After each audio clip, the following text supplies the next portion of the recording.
Okay, here's the electrical control panel or system control panel inside the van.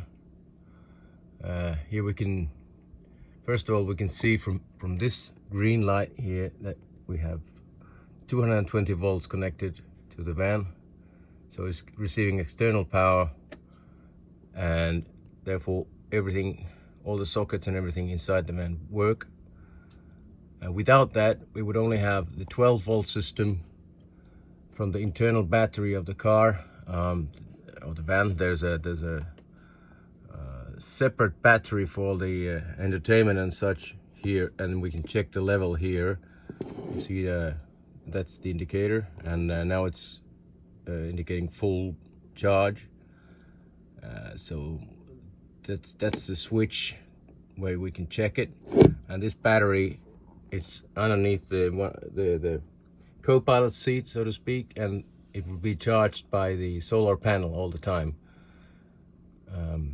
So that's the one you're going to use if you don't have a green light here, if you don't have 220 volts connected via a cable.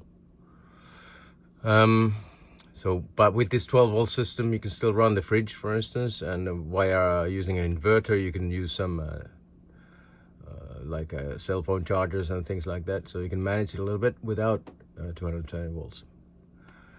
This button here gives us the charge level of the car battery. So this is the battery that the van battery that the motor uses for starting, and just like in a normal car you have a battery, this is the one.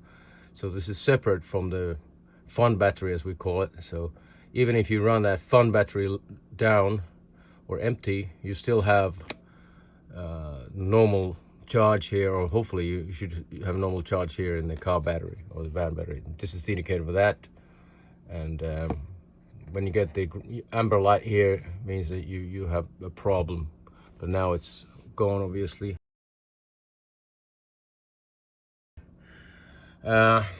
This button here gives us the level of the utility water.